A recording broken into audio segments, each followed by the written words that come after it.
고혈압, 당뇨 때문에 체중 감량을 하신 건데요. 사실 근데 이건 빼는 것도 어렵지만 유지하는 게 정말 어렵거든요. 그렇죠. 하지만 직접 다이어트 비법 공개해 주신다고 합니다. 첫 번째부터 볼게요. 뭘까요?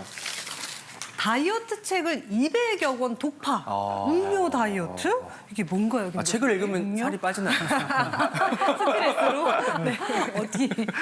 제가 이제 습관인 것 같아요. 그래서 독서에 대한 이제 습관이 있는데 그러니까 제 위기가 오니까 어떤 방법을 찾고 싶어서 책방을 가게 되더라고요. 그래서 그 책방에 나와 있는 서적을 이제 모아서 읽기 시작했죠. 그러니까 제가 일주일에 한 두서너 번은 꼭 삼세 방학간 지나가듯이 서점을 가는데 거기에 관심사가 변하니까 다이어트나 이런 건강관리 서적 쪽에 눈이 굉장히 많이 가더라고요. 그래서 이제 사 모으기 시작했는데 예. 그래서 아마 시중에 나와 있는 우리나라에서 나와 있는 번역서, 한국 분들이 쓴 거, 외국 분들이 쓴 번역 다 합쳐서 200권을 읽은 것 같아요. 그러니까 거의 다 읽었다고 보시면 되고요. 200권을 읽으면 진짜 살이 빠지겠다. 진짜. 괴로워서. 여기서 제가 느낀 거는 아니 거기에 그 많은 성공 사례에서 예. 공통 패턴이 없는 거예요. 그러니까 뭐 일일 일식도 하고 간헐적 단식도 하고 원푸드 다이어트도 하고 막 하는데 제가 놀란 거는 그 자기만의 어떤 노하우를 자기 환경 속에서 찾아낸 분들이 결국은 승리했더라고요. 그래가지고 제일 중요한 게 이제 저는 책으로 뺐다 그러는 건데 그 노하우를 알고 싶어서 빼고 예. 거기서 얻은 거는 결국은 나의 식습관이나 운동 습관을 찾아서 나한테만 맞는 아침에 뭐 운동 3시간 하시는 분 있는데 저 출근해야 되는데 그거 따라갈 수가 없잖아요. 그렇죠. 그러니까 그 많은 책 중에서 나한테 최적화된 방법을 찾은 거죠. 그래야지만이 지속적으로 유지할 수가 있습니다. 그러니까 교수님이 200권을 읽으시고 요점 정리를 저희한테 그냥 해주시니까 참 편하네요. 그러니까요. 저희는. 근데 여기 웅녀 다이어트라고 나와 있잖아요. 웅녀는 그 웅녀. 그래서 이제 제가 쑥 먹은 웅녀 말씀하시는 거 아니에요? 성공을 하다 보니까 네. 그리고 이제 자기만의 독특한 습관을 만들어라. 예. 그런데 이제 제가 3개월 만에 16kg를 빼니까 이분들이 예. 저를 만나는 분들이 그러면 김 교수는 웅녀야 그러더라고요. 그 동굴에 들어가서 100일 동안 마늘하고 쑥만 100일 동안 먹었더니 그 우리 신화 있잖아요. 당군 신화에 맞아요. 웅녀로 탄생했다 그래가지고 그거는 다른 분들이 찾아준 비법 별명. 이름입니다. 그런 거였구나. 그럼 한번 볼까요? 진짜 마늘하고 쑥만 드셨는지 뭘 드셨을까? 아, 이걸 드셨구나. 무탄수 식단으로 시작해서 간헐적 단식, 일일 일식을 유지하고 있다. 그러니까 나만의 비법을 찾으신 거예요. 그렇죠? 어머나 교수님, 그거 제 다이어트 비법이에요. 네. 아니 뭐 별로 특별한 게 없네요. 네. 저도 1인 1식 하는데 네. 보통 다이어트 시작하면 탄수화물부터 끊지 않나요? 근데 김혜영 씨는 일일 일식을 일일 폭식으로 하는 걸로 알고 있는데 그건 아니죠, 교수님? 근데 제가 보니까 그 처음에 빨리 이렇게 네. 3개월 만에 16kg 빼고 할 때 핵심이 그 결국은 식습관을 만들고 해서 건강을 유지하기 위해서 습관을 만드는데 저탄고지 특히 탄수화물 멀리하라는 게 제가 이제 그 1948년에 WHO에서 건강 정의가 육체적 건강, 정신적 건강, 사회적 건강이 조화와 균형을 이루어야 된다 그렇게 얘기를 하거든요. 근데 그 육체적 건강에 제가 왜 사회적 건강을 강조를 하냐면 저희가 이제 잘 살게 되면서 과거에 당뇨 없었잖아요. 네. 근데 요즘은 너무 잘 먹는 거.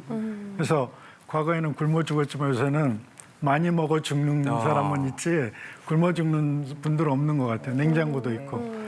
근데 보니까 그 식당들도 경쟁을 해서 너무 많이 주고 그다음에 식품 회사들끼리 또 경쟁을 해갖고 코팅을 하고 압착을 하고 하면서 거기에 우리가 맛있다고 하는 근본이 그 당이거든요. 네. 그 당의 원조가 그 탄수화물이에요. 그러니까 우리가 하루 중에 정말 모르게 너무나 많은 탄수화물을 먹고 있는 겁니다. 그래서 그것부터 줄이면은 이제 그게 저는 시작이라고 생각을 했습니다.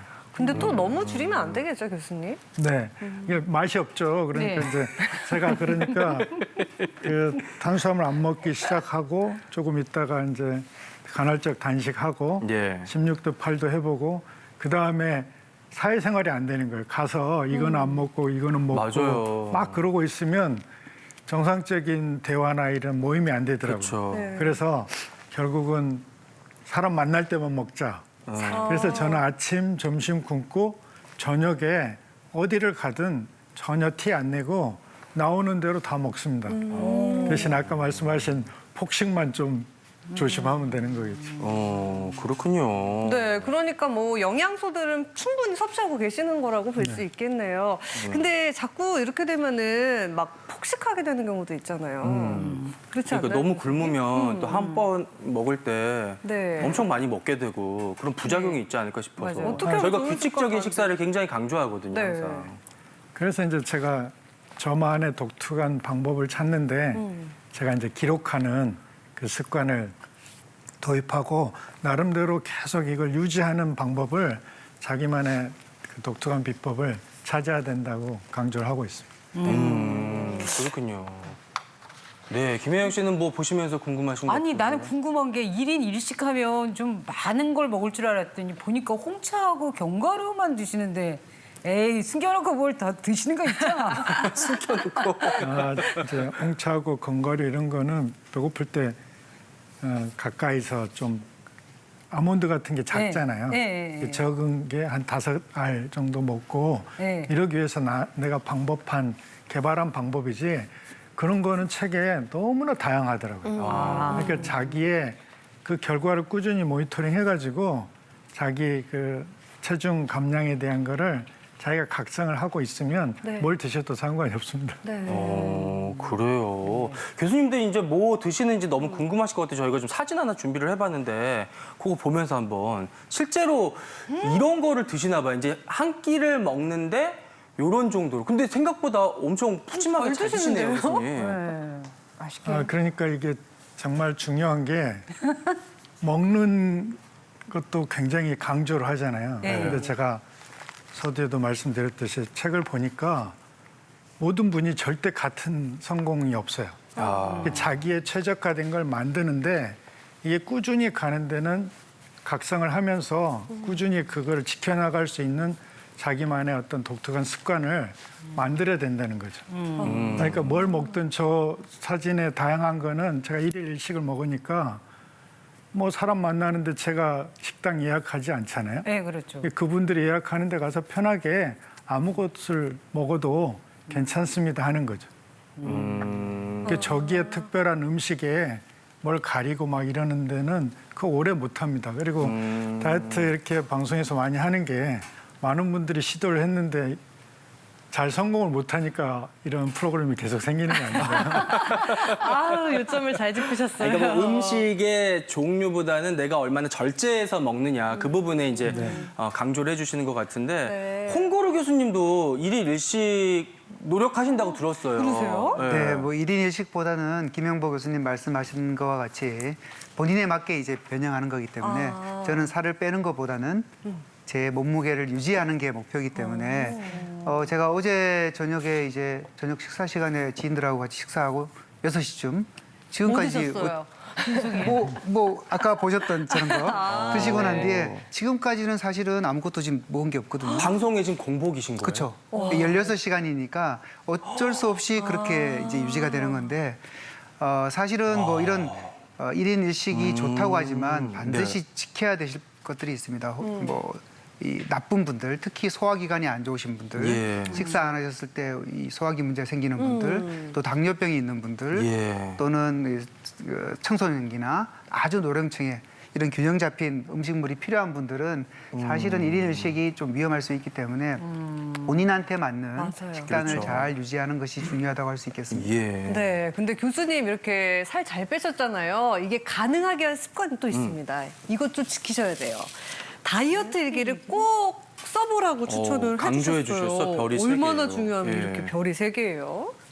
김영부 교수님.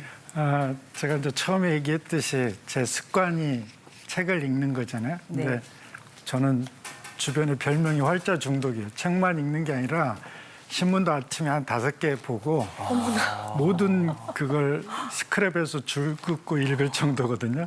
그렇게 페이스북도 하고. 바쁘신데도요? 근데 그게 습관이 되니까 가능하다는 거죠. 저는 1990년대 초부터 지금까지 제 하루 일정표가 다 전산화돼 있어요. 그러니까 그거의 강점인 거를 제가 이제 고혈압 당뇨 오면서 위기 극복을 하는 방법도 네. 책부터 찾았잖아요. 그러니까 이제 그런 방법을 이용하고 또 기록이 좋은 다이어트에도 게 그래서 일기를 이렇게 쓰시는군요. 네. 예. 그러니까 이렇게 다 기록을 하면 그 기록하는 습관의 공란이 뭐 저녁에 처음에 아침 금식, 점심 금식, 저녁 금식으로 돼 있어요. 근데 이제 변화가 와서 이제 저녁에 금식을 지우고 7시에 친구들하고 모임 이름 쓰고 거기서 먹은 사진 다 기록하는 거예요. 그러면 제가 그 다음 날 이렇게 먹으면 0.5kg가 찌겠다, 1kg가 찌겠다 예측이 돼요. 근데 오래 하다 보면 소수점 첫째 자리까지 맞추는 사람이 되더라고요. 그만큼 그게 각성을 하면 유지할 수 있습니다. 저렇게 점점 벽이 생겼어요. 저 못 따라할 것 같은 느낌이 생기는데. 저렇게 스트레스를 받으면서 먹으면 살로 안 갈 것 같기는 하죠. 그래서 아무튼 열심히 노력해야 될 것 같은데 네. 먹는 것뿐만 아니라 이제 움직이는 것도 중요하잖아요. 매일 13,000보 걷기를 노력하고 계신다. 이게 대단하시다. 습관이 안 되면 쉽지 않을 것 같은데요. 그러니까 저것도 계속 한 번에 성공한 건 아니고요. 예. 처음에 책을 읽다 보니까 우리보다 먼저 고령화 사회로 간 일본 분들, 의사 선생님들이나 많은 성공한 분들이 주변에서 가장 가까운 운동할 수 있는 환경을 찾으라고 돼 있더라고요. 그게 계단 걷기예요. 그래서 제가 계단 오르기를 한 20층을 이제 매일 한 2년 정도 했죠. 그 다음에 했더니 그 계단 걷는 환기가 잘 안 돼가지고 조금 뭐 이상한 소리들이 많고 그래서 그 다음에 필라테스로 또 1년 하고 그 다음에는 PT 하고 이런 식으로 해서 그 다음에 탄천 집 가까운 데 걷는 걸로 했습니다. 네.